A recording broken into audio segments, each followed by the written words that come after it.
IVM।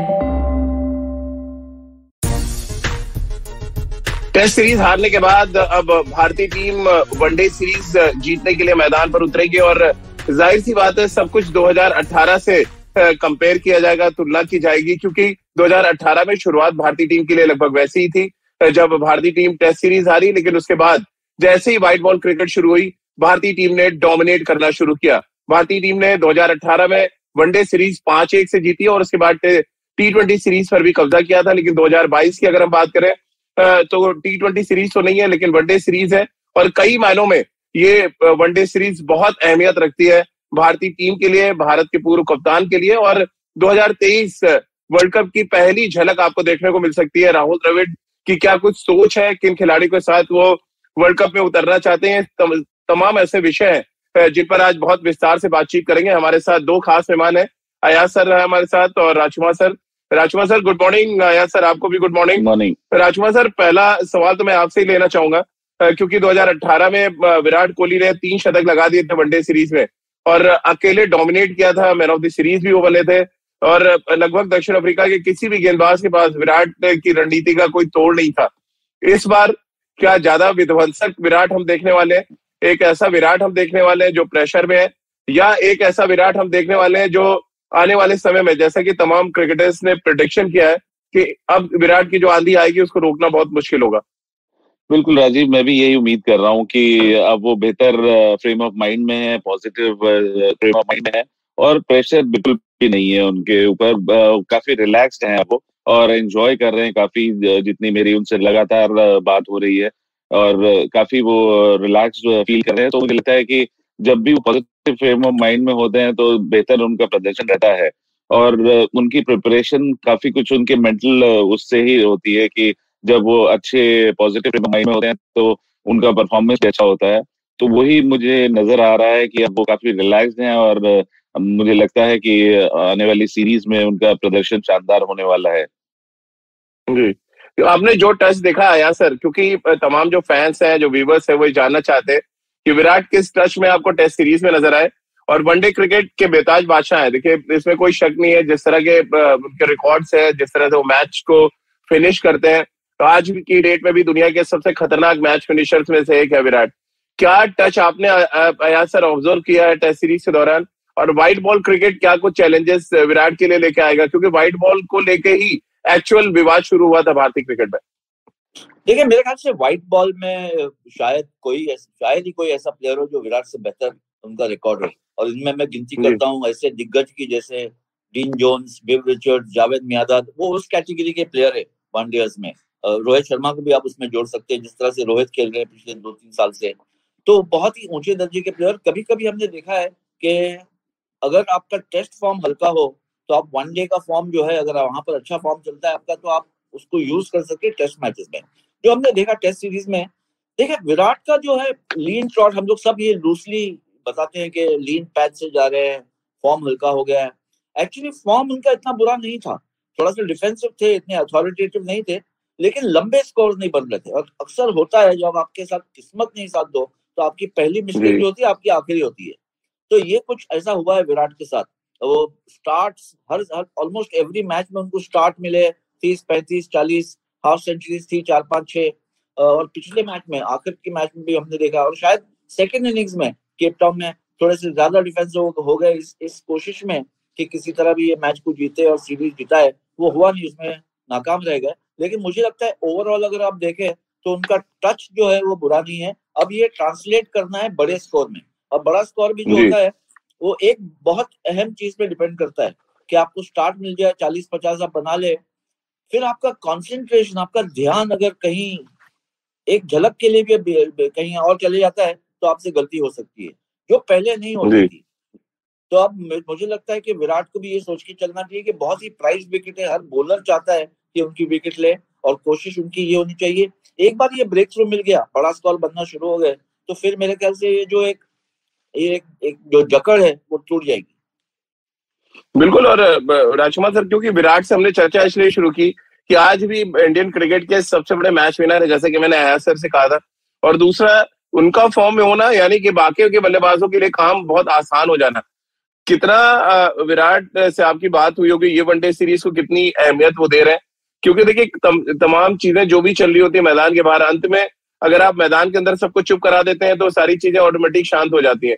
क्या ये विराट एक प्लेटफॉर्म की तरह ले रहे हैं जहां पे वो लोगों को, मैं जवाब की बात नहीं कर रहा यहाँ पे, जो क्रिटिक्स है उनको एक आंसर दे सके कि जो कुछ भी उन्होंने किया वो भारतीय क्रिकेट के हित में किया है, और आने वाले समय में भी वो भारतीय क्रिकेट के हित में ही बल्लेबाजी करेंगे और मैचेस जिताएंगे। राजीव, अगर आप इंडियन रिकॉर्ड देखें तो भाई ज्यादा बेहतर स्टैट्स जानते हैं, तो मुझे नहीं लगता कि उनसे बड़ा मैच विनर आज तक भारत में कोई भी हुआ है। ये मैं बहुत सारे स्टैट्स देखने के बाद बता रहा हूँ कि जितने मैचेस विराट कोहली ने भारत को जिताए हैं, मुझे नहीं लगता कि आज तक किसी भी प्लेयर ने भारत को जिताए हैं। तो उनको कोई पॉइंट प्रूव करने को नहीं है या किसी को जवाब देने को नहीं है। नहीं पॉइंट अच्छा सर, ना मैं क्रिकेटिंग पॉइंट ऑफ व्यू से नहीं पूछ रहा हूँ।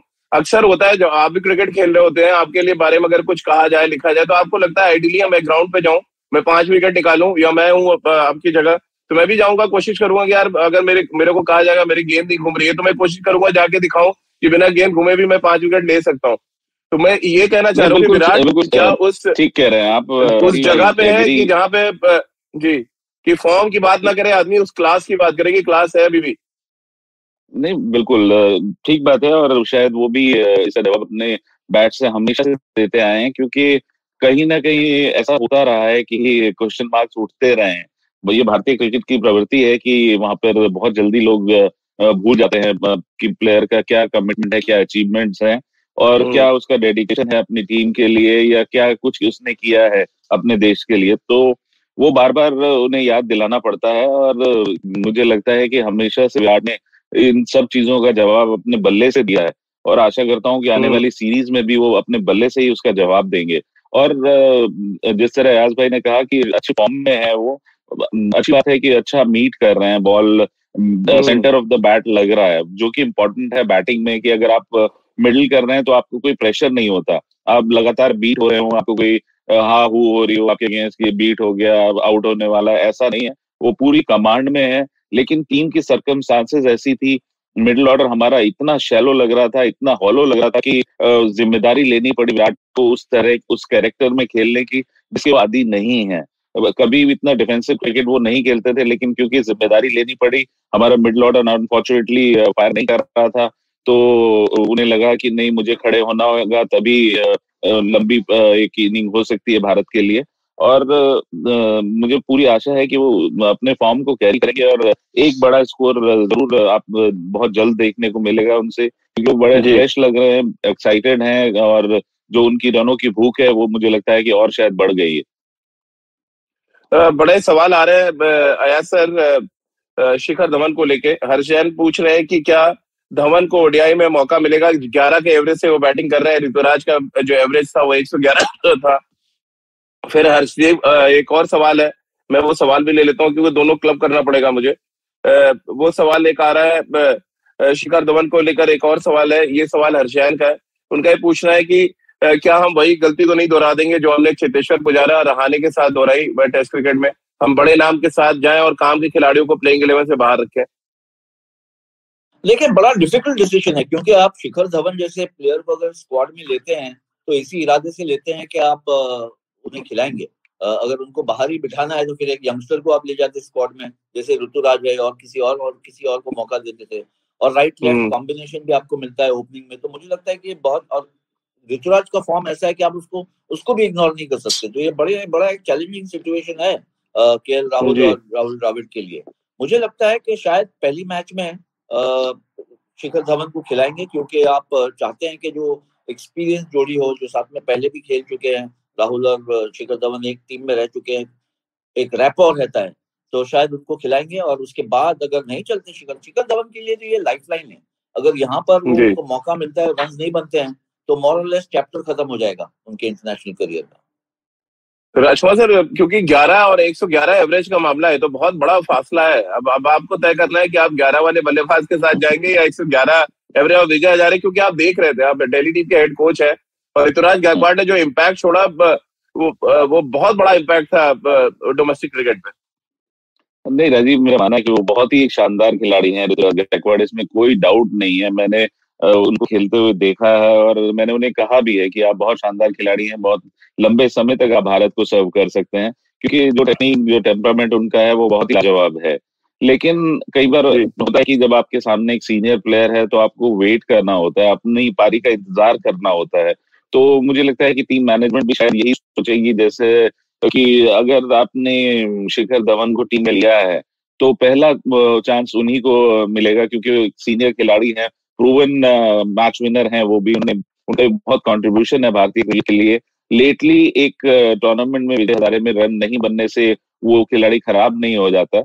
और मेरा मानना है कि जितना एक्सपीरियंस उनके पास है, जिस तरह की बैटिंग वो करते हैं, वो काफी होगी भारत के लिए। और क्योंकि उनके रन नहीं बने हैं, रन ड्यू हैं, तो वो भी जानते हैं कि मुझे रन बनाने हैं। और ये एक लाइफलाइन है, सही कहा आकाश भाई ने, कि उनके लिए एक मौका है यहाँ पर प्रूव करने का और देखने का वर्ल्ड कप नेक्स्ट ईयर की तरफ, कि अगर मैं यहाँ से अच्छा करता हूँ तो मैं वर्ल्ड कप भी खेल सकता हूँ, जो कि हर खिलाड़ी ड्रीम होता है।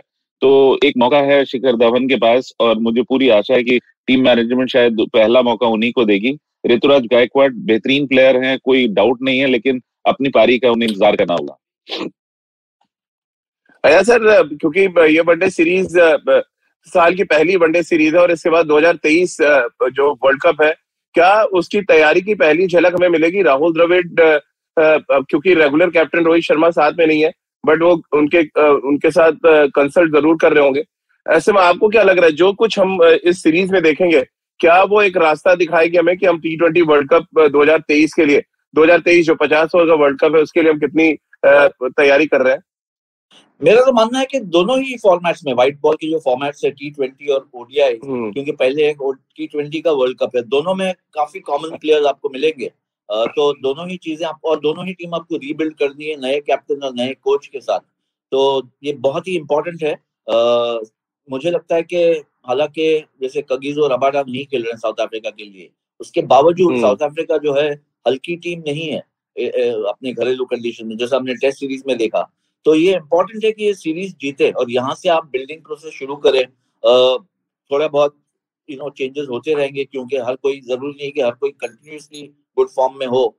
तो बहुत ही चैलेंजिंग सिचुएशन है और इसी इसी इंतजार में थे कि जो चेंज ऑफ गार्ड होगा। अब ये नहीं पता था किसी को कि कितना होलसेल चेंज हो जाएगा, कि विराट कोहली जो है वो सब जगह से कैप्टनसी छोड़ दिए हैं, रवि शास्त्री का जाने का तो हम सबको पता था, लेकिन प्लेयर जैसे शिखर धवन, फिलहाल जो उनका एवरेज है बहुत हल्का है, शायद आखिरी मौका है। टेस्ट में हमने देखा पुजारा और रहाणे जो है उनके लिए भी शायद लाइफलाइन भी नहीं बची होगी। तो ये सब चेंजेस आ रहे हैं, बदलाव आ रहे हैं। जहां तक व्हाइट बॉल क्रिकेट का सवाल है, मेरे ख्याल से बहुत ही इंपॉर्टेंट सीरीज है राहुल द्रविड़ के लिए, KL राहुल के लिए भी, क्योंकि अगर रोहित शर्मा जल्द से जल्द आते नहीं है टीम में और कमान नहीं संभालते हैं, तो फिर कैप्टन के लिए भी आपको ढूंढना पड़ेगा दूसरा कोई जो है रेगुलर। तो KL राहुल के लिए बहुत इंपॉर्टेंट सीरीज है, युजवेंद्र चहल के लिए बहुत इंपॉर्टेंट है। और जो आपने प्लेयर्स बात की जैसे ऋतुराज गायकवाड़, उनको कहीं ना कहीं मौका तो मिलेगा ही बहुत जल्द, क्योंकि ऐसे प्लेयर को आप इग्नोर नहीं कर सकते। वेंकटेश अय्यर, क्योंकि हार्दिक पांड्या फिलहाल इक्वेशन में नहीं है, तो वेंकटेश अय्यर के आपके वो प्लेयर बन सकते हैं नंबर 6 पे, जो आपके लिए बॉलिंग भी कर ले और बैटिंग भी अच्छी करते हैं। ये सब चीजें जो है यहाँ से अब शुरू होगी इस सीरीज से। राजकुमार सर, क्योंकि बैटिंग ऑर्डर को लेके भी बहुत ज्यादा सवाल आ रहे हैं, क्या श्रेयस अय्यर, सूर्य कुमार यादव दोनों को आप खेलते देख रहे हैं यहाँ पे? कैसा आप यहाँ पे बैटिंग ऑर्डर देख रहे हैं? तमाम व्यूअर्स के सवाल है, हर्ष जैन का भी ये सवाल था, इसके अलावा शुरू में पृथ्वी ने भी ये सवाल किया है। कैसे आप देख रहे हैं बैटिंग ऑर्डर, क्या कुछ हो सकता है? राजीव, मुझे लगता है कि दोनों ही खेलेंगे मिडिल ऑर्डर में, क्योंकि 3 पे विराट खेलेंगे, तो 4 श्रेयस और फिर सूर्य कुमार यादव और उसके बाद ऋषभ पंत, इस तरह का बैटिंग ऑर्डर रहना चाहिए। नई एक स्ट्रेटेजी के साथ भारत उतरेगा, एक नई सोच के साथ भारत उतरेगा, नया कोच है, नए कप्तान है, तो कहीं ना कहीं हम कुछ चेंजेस भी दिख सकते हैं, क्योंकि हर एक की थिंकिंग अलग होती है। और एक बहुत बड़ा चैलेंज है दोनों ही कप्तान और कोच के लिए भी, क्योंकि कोच भी नए हैं, अभी भारतीय टीम के साथ पहली सीरीज में ही वो जुड़े हैं, तो बहुत ज्यादा उन्हें अभी सीनियर टीम का एक्सपीरियंस नहीं है, तो कहीं ना कहीं उनके लिए भी एक बड़ा चैलेंज होगा। और अभी वो आते ही सीरीज भी हार गए, तो कहीं ना कहीं थोड़ा सा वो भी प्रेशर होगा कि अब टेस्ट सीरीज आ रहे हैं तो वनडे सीरीज आपको जीतनी होगी। बतौर कोच आपकी भी रेपुटेशन इन्वॉल्व होती है, क्योंकि आप उस थिंकिंग का पार्ट होते हैं, आप उस स्ट्रेटेजी का पार्ट होते हैं जो जिसको लेकर आप कप्तान मैदान में उतरता है। तो कहीं ना कहीं राहुल द्रविड़ की भी मैं कहूँगा परीक्षा तो नहीं, हाँ, लेकिन उनके लिए भी एक बड़ा चैलेंज होगा कि वो किस तरह की स्ट्रेटेजी बनाते हैं और केएल राहुल को किस तरह डायरेक्ट करते हैं, क्योंकि केएल राहुल भी इंटरनेशनल क्रिकेट में एक नए कप्तान है और ये सीरीज आसान नहीं होने वाली है, क्योंकि साउथ अफ्रीका अपनी धरती पर एक आसान टीम नहीं है। कागिसो रबाडा नहीं खेल रहे हैं, लेकिन बावजूद उसके उनके पास बड़ा प्रोमिनेंट फास्ट बॉलिंग अटैक रहता है और अच्छी फील्डिंग साइड रहती है वो। तो एक कड़ा मुकाबला होगा और इसमें अब देखना होगा कि नए कोच और कप्तान किस तरह की स्ट्रेटेजी अपनाते हैं।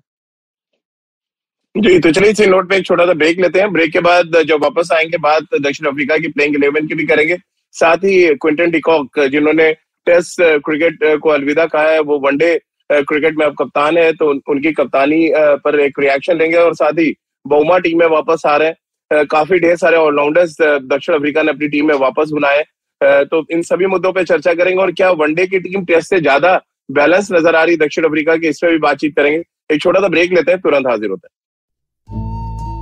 सफर, रास्ते, मंजिल और मुकाम, अक्सर ये हमसे कुछ कहना चाहते हैं, पर हम हैं कि अपनी रोजमर्रा की जिंदगी में इन्हें सुनने से कतराते हैं।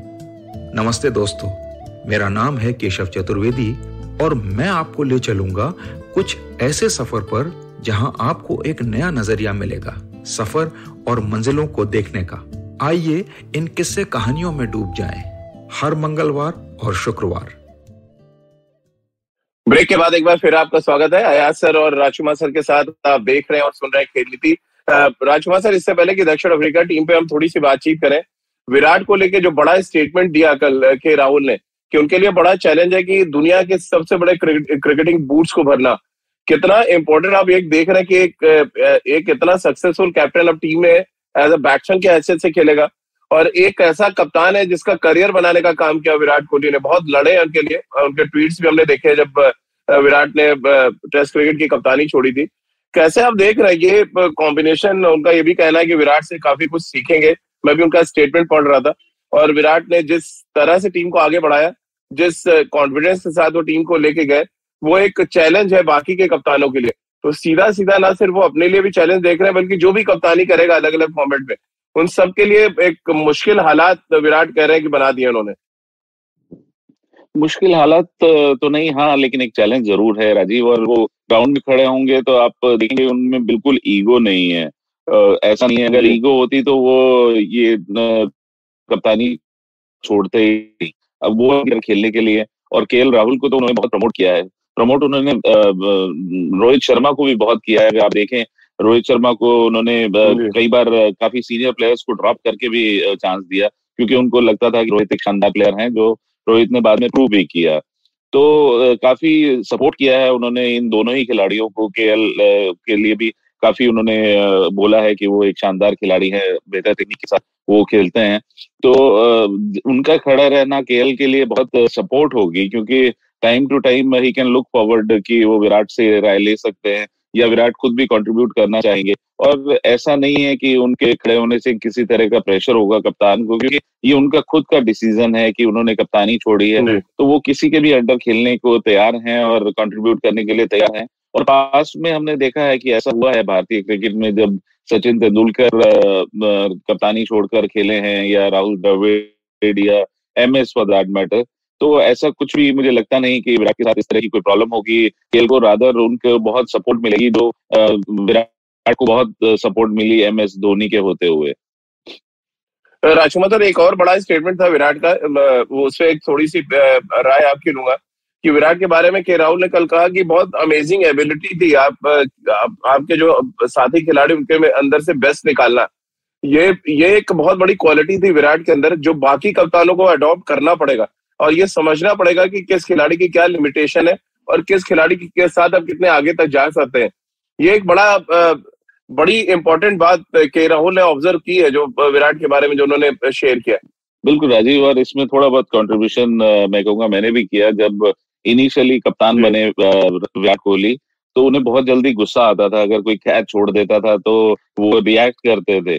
तो मतलब मैंने उनको यही समझाया था, मैंने कहा आप एक एक्सेप्शनल एबिलिटी के प्लेयर हो, डोंट एक्सपेक्ट जो आप कर सकते हो वो सब कर सकते हैं, लेकिन कोई भी ग्राउंड में खराब नहीं करना चाहता, कोई भी कैच नहीं छोड़ना चाहता या कोई भी खराब प्रदर्शन नहीं करना चाहता, तो आपको उनसे उनका बेस्ट लेना है। डोंट एक्सपेक्ट कि जो आप कर सकते हो वो सब कर सकते हैं, क्योंकि आप एक एक्सेप्शनल टैलेंट हो।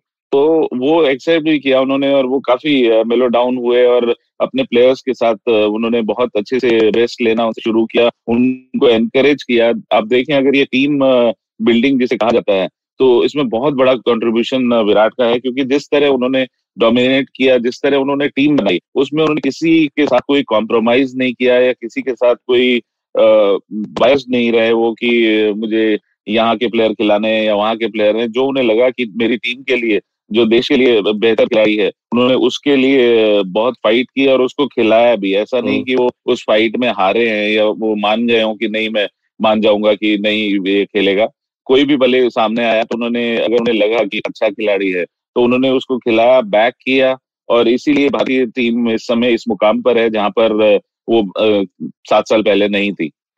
मेरे को आया सर, क्योंकि हम चर्चा कर रहे थे कि राहुल की प्रेस कॉन्फ्रेंस की थोड़ी सी, उन्होंने एक बड़ी इंपॉर्टेंट बात कही कि विराट के अंदर सबसे बड़ी क्वालिटी थी कि आप अपने साथी खिलाड़ियों में से बेस्ट निकालना जानते थे और उनको पता होता था कि किस खिलाड़ी की लिमिट कहाँ तक है, आप किसको कितने आगे तक ले जा सकते हैं। क्या ये आने वाले कैप्टन के लिए एक बड़ा चैलेंज होगा? और एक पृथ्वी का सवाल भी है साथ में कि के राहुल क्या विराट का मैच हो सकते हैं? नहीं हो सकता, उन्होंने सीधा कह दिया एक तरह से। नहीं, देखिए, हर कैप्टन का एक अलग तरीका होता है और अलग टेम्परामेंट होता है, और ये देखना होगा कि आने वाला कैप्टन जो भी हो, जो रोहित है, राहुल है, जो भी बने कैप्टन टेस्ट में, ओडीआई में, वो किस तरह से टीम को आगे ले जाते हैं। कोशिश यही होती है कि एक कैप्टन जाता है और उसने जो एजेंडा चलाया है और जहां तक वो तरक्की की है टीम की, वहां से आगे आप किस तरह ले जा सकते हैं टीम को। ये चैलेंज है आने वाले कैप्टन के लिए। जहां तक विराट का सवाल है, मेरे ख्याल से कोई दो राय नहीं है इसमें कि उन्होंने बहुत रेज किया स्टैंडर्ड टीम का, खास करके फिटनेस में, एनर्जी लेवल्स में। अलग अलग किस्म के कैप्टन होते हैं। माइक बेयरली जो थे वो बड़े सेरेब्रल कैप्टन माने जाते थे कि आप सिर्फ ज्यादा फोकस आपका था टैक्टिक्स पर और स्ट्रेटेजी पर। तो एक उम्र का भी तकाजा होता है, क्योंकि वो कैप्टन बनने थे जब वो 34-35 साल के थे। विराट कैप्टन बनने जब 26 साल के थे। उनमें एक जोश था, एक जज्बा था, और उसका उन्होंने इस्तेमाल किया। तो कॉम्बिनेशन बनता है, आप क्या पूरा जहन लगाते हैं या दिमाग लगाते हैं, या आप मोटिवेट करते, लीड फ्रॉम द फ्रंट, जैसे विराट करते थे कि जो कुछ करना है मैं बताऊंगा किस तरह से करते हैं। इसमें कभी कभी ऐसा होता है कि आपको, क्योंकि आप इतने ऊंचे दर्जे के प्लेयर है, तो आपको जो चीजें आसानी से आ जाती है, दूसरे जहां पर स्ट्रगल करते हैं, आप वो किस तरह से मैनेज करें। हमेशा अगर आप बहुत पहले जाए टाइम में, तो विव रिचर्ड्स के खिलाफ एक ये क्रिटिसिज्म होता था एज अ कैप्टन कि वो बड़े शॉर्ट टेम्पर्ड होते थे अपने प्लेयर्स के, यार क्या आप किस तरह से इतना फ्लॉप हो जाते हो। तो ये था कि विव रिचर्ड्स का जो स्टैंडर्ड था इतना ऊंचा था कि सब किसी को उस स्टैंडर्ड पे आना इतना आसान नहीं था। तो ये समझने की बहुत जरूरत होती है कैप्टन की कि हर कोई 5 उंगली बराबर नहीं है, कोई आपसे बेहतर नहीं खेल सकता है और थोड़ा सा हल्का खेलता है, इसका मतलब नहीं कि कमिटमेंट कम है। तो आप किस तरह से उनको मोटिवेट करते हैं, किस तरह साथ में लेके चलते हैं, ये बड़ा चैलेंज होता है कैप्टन के लिए। अच्छा सर, बड़ा इंटरेस्टिंग सवाल है। एक हमारे व्यूअर है, उनका पूछना है कि आज के मैच में या इस वनडे सीरीज में क्या हमें परमानेंट कैप्टन का विजन नजर आएगा? परमानेंट जो अभी प्रेजेंट कैप्टन है राहुल और कोच राहुल द्रविड़ के अंदर? नहीं, मेरे ख्याल से देखिए, रोहित शर्मा जो है वो कैप्टन है, तो कैप्टन अनाउंस कर दिया था। अब वो खेल नहीं पाए क्योंकि इंजर्ड है, इसका मतलब नहीं, अगर मान लिया कि तीनों मैचेस राहुल जीत भी जाते हैं, इंडिया जीत जाती है एज अ कैप्टन, ये नहीं है कि आप इमीडिएटली बदल लोगे और राहुल को कैप्टन बना लोगे और रोहित को हटा लोगे। ऐसा नहीं है। अगर ये करोगे तो ड्रेसिंग रूम में तहलका मच जाएगा, और इंडियन क्रिकेट में इतना उतार चढ़ाव इतना आसानी से नहीं हो सकता। तो एक्चुअली कैप्टन जो है इंडिया के व्हाइट बॉल क्रिकेट के, वो रोहित शर्मा है। फिटनेस की वजह से बाहर है, लेकिन जैसे ही फिट होते हैं तो वापस वो टीम में आएंगे और कमान संभालेंगे। लेकिन उनका कहना है कि विजन क्या उनका नजर आएगा इस सीरीज में? मेरे ख्याल से जो राज ने कहा, मुझे लगता है ये बहुत बड़ी बात है कि ये यहाँ पर मौका है और यहाँ से शुरू होगा एक्चुअली राहुल द्रविड़ किस तरह से यहाँ से टीम को दिशा देते हैं और उसको आगे ले जाते हैं। तो राहुल कैप्टन हो या रोहित कैप्टन हो, actually coach and captain combination में चलना चाहिए। और मुझे लगता है in the long run actually captain जो है वो ज्यादा इम्पोर्टेंट प्लेयर रहता है ना कि कोच। तो मुझे लगता है कि जो कैप्टनसी और कैप्टन को आप हाथ बांध के उसके आप कोई मतलब नहीं होता है। कैप्टन के हाथ खुले होने चाहिए, जो भी कोच हो या जो भी प्लेयर्स हो। तो मुझे लगता है कि जो यहाँ से जो स्ट्रैटेजी आएगी, definitely as a chief coach Rahul Dravid का बहुत इंपॉर्टेंट रोल है, और खास करके जो उनका दर्जा है, उनका एक्सपीरियंस है। तो यहाँ से इशारा तो मिल जाएगा कि किस तरफ हम जा रहे हैं, लेकिन किस तरह से साथ में जो है वो जुगलबंदी चलती है वो देखना होगा जब रोहित आते हैं और कैप्टनसी करते हैं। पृथ्वी पूछ रहे हैं राजकुमार सर आपसे कि क्या ये लोएस्ट पॉइंट है इंडियन क्रिकेट हिस्ट्री में इस समय? नहीं, ऐसा नहीं मैं कहूंगा बिल्कुल भी कि ये लोएस्ट पॉइंट है। अभी बाकी टीम बहुत अच्छे फ्रेम ऑफ माइंड में है, और एक कप्तान के जाने से जरूर एक वैक्यूम हुआ है, और लेकिन भारत रीबिल्ड करेगा, और मुझे पूरी आशा है कि भारत के पास बहुत टैलेंटेड टीम है। एक जो पूल है भारत का, बहुत शानदार पूल है, और एक नए कप्तान राहुल लीड कर रहे हैं। और मुझे लगता है कि यहाँ पे मैं थोड़ा सा वो करूंगा कि यहाँ से अगर राहुल की कप्तानी अच्छी होती है तो भारतीय सेलेक्टर शायद या कोच भी सोच सकते हैं कि ये एक फ्यूचर के लिए कैप्टन राहुल को, क्योंकि यंग है वो अभी, एज इज विद हिम, और उस तरह भी देखा जा सकता है कि अगर उनमें लीडरशिप क्वालिटी बेटर है तो उनको लॉन्ग टर्म के लिए वो देखा जा सकता है, क्योंकि एज उनके साथ है। तो ये एक बहुत इंपॉर्टेंट सीरीज होगी केएल राहुल के लिए कि वो किस तरह कप्तानी करते हैं, क्योंकि उनका प्रदर्शन अगर आप आईपीएल में देखें एज ए कैप्टन, वहां भी अच्छा रहा है काफी। जिस तरह उन्होंने लीड किया तो काफी तारीफ की उनकी लीडरशिप क्वालिटीज की, और मुझे लगता है कि he can be a good captain. क्योंकि जो साउथ अफ्रीका टीम को लेके आया सर, खबरें आ रही है उसमें क्विंटन डिकॉक की वापसी हो रही है, हम सब जानते हैं। जो मुझे चौंकाने वाला नाम लगा उसमें, एक तो वाइने पार्नेल की वापसी हो रही है एक लंबे अरसे के बाद, जो लेफ्ट आर्म सीमर है उनके। फिर इसमें मैं देख पा रहा था तमरेज शमसी भी है, केशव महाराज भी है। अब पल के मैं जो कंडीशन है उसको मैं पढ़ रहा था, तो बहुत हॉट एंड ह्यूमिड कंडीशन है, बहुत फ्लैट ट्रैक है पर्ल में।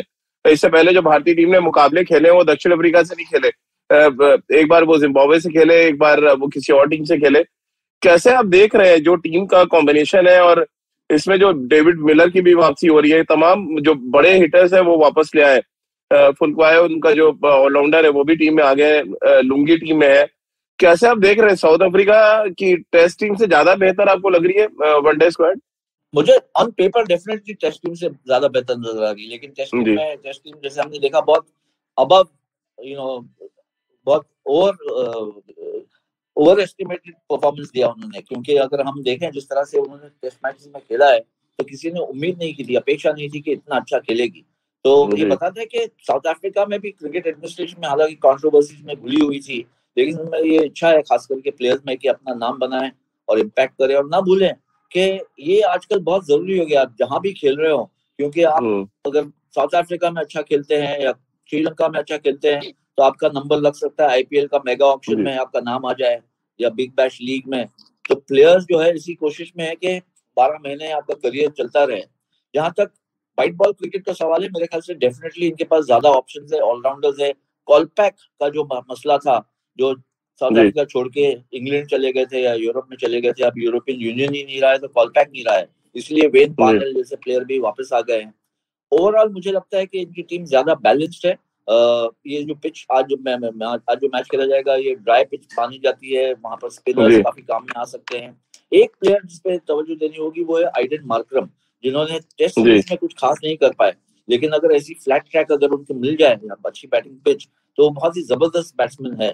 बहुमा तो है ही, एनगीडी जो है वो शमसी, तबरेज शमसी अच्छे गेंदबाज है इन व्हाइट बॉल क्रिकेट। तो ओवरऑल अगर आप तुलना करें तो एक्चुअली मुझे लगता है कि साउथ अफ्रीका और इंडिया में वनडे सीरीज में इतना अंतर नहीं जितना टेस्ट सीरीज में पहले नजर आया था। ये अलग बात है कि टेस्ट सीरीज हम हार गए बिकॉज हमारा परफॉर्मेंस हल्का था और उनका परफॉर्मेंस उन्होंने बहुत अच्छी तरह से रेस कर दिया था। तो यहाँ पर आप हल्के में बिल्कुल नहीं ले सकते साउथ अफ्रीका को। बिल्कुल। राजकुमार सर, चलते चलते मैं अगर 11 आपको बताऊं तो सिर्फ आपको बोलना है इसमें क्या कुछ चेंज आप देख पा रहे हैं। मैं बताता हूँ के राहुल, शिखर धवन, विराट नंबर 3 पे, ऋषभ पंत 4 पे, श्रेयस अय्यर 5, वेंकटेश अय्यर 6 पे, शार्दुल ठाकुर 7 पे, अश्विन, भुवनेश्वर कुमार, जसप्रीत बुमराह और यजवेंद्र चहल। क्या इस टीम से सहमत है आप? मुझे लगता है शार्दुल की जगह अगर ये खेलें। सूर्य कुमार यादव आप देख रहे हैं? आया सर, आप किसको देख रहे हैं? यही 11 आपको लग रही है कि बॉलिंग 5 ऑप्शन लेके ही चलेगी भारतीय टीम? नहीं, मुझे लगता है शार्दुल और सिराज में टॉस अप है। अगर सिराज फिट हो गए फिर से तो फिर बाकी तो मुझे लगता है कि शिखर धवन तो मैं भी मानता हूँ कि उनको पहली मैच में खेलना चाहिए। और वेंकटेश अय्यर एक बड़े अच्छे ऑप्शन आ गए आपके पास, जो बैटिंग कहीं भी कर सकते हैं, फ्लेक्सिबल उनका पोजीशन है और गेंदबाजी भी डेथ ओवर्स में भी अच्छी खासी गेंदबाजी हमने देखी आईपीएल में। तो उम्मीद यही है कि इंटरनेशनल क्रिकेट में भी इसी तरह खेलेंगे। चलिए, बहुत बहुत शुक्रिया यार सर आपका, राजकुमार सर आपका, हमारे साथ जुड़ने के लिए, तमाम व्यूज शेयर करने के लिए। और हम सबको ये उम्मीद है कि जो कुछ टेस्ट क्रिकेट में घटा उसको भूलकर भारतीय टीम एक नए सिरे से शुरुआत करेगी वनडे क्रिकेट में, क्योंकि ये साल की पहले वनडे सीरीज है। यहाँ पर जो आप इम्पैक्ट छोड़ेंगे वो न सिर्फ अगले साल तक बल्कि 2023 वर्ल्ड कप तक उसका इम्पैक्ट आपको नजर आएगा। तो जुड़िए खेल नीति के साथ रोज सुबह 9:30 पर खेल नीति के यूट्यूब चैनल और IVM के फेसबुक पेज पर। इसके अलावा मुझसे जुड़ सकते हैं और अपने सवाल भेज सकते हैं।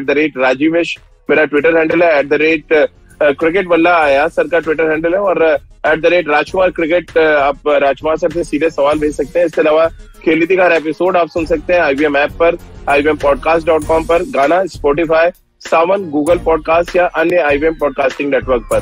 आप सभी का बहुत बहुत शुक्रिया हमारे साथ जुड़ने के लिए।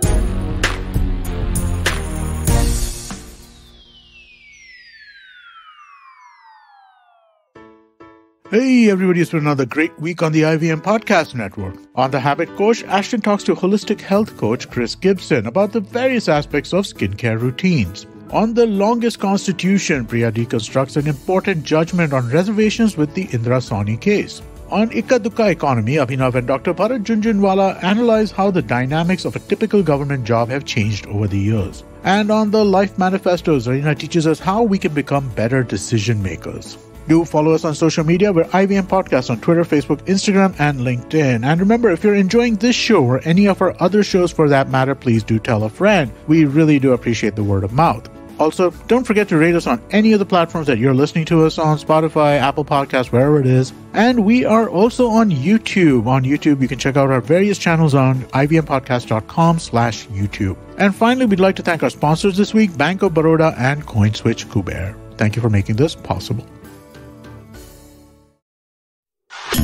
जिस तरीके से हमारे माँ बाप ने अपने करियर की सीढ़ियां चढ़ी थी, वैसे आज के जमाने में तो पॉसिबल है ही नहीं गुरु, क्योंकि हमारा जमाना इतना कॉम्प्लिकेटेड है। आज क्या नहीं है, कंपटीशन है, सोशल मीडिया है, इतना इंफॉर्मेशन ओवरलोड है कि करियर का टेंशन ज्यादा होता है, उस पर काम कम। टेंशन लेने से कोई फायदा तो है नहीं। क्या करते हैं, ठंडे दिमाग से सुनते हैं प्रोबेशन से प्रमोशन तक पॉडकास्ट को हर सोमवार, जहाँ पे सिर्फ प्रैक्टिकल बातें होती हैं आपके करियर की। और कौन करता है वो? मैं आपका होस्ट अभिनव त्रिवेदी। ये पॉडकास्ट आप सुन सकते हैं IVM पॉडकास्ट की वेबसाइट, ऐप या फिर किसी भी अन्य पॉडकास्ट स्ट्रीमिंग प्लेटफॉर्म पर।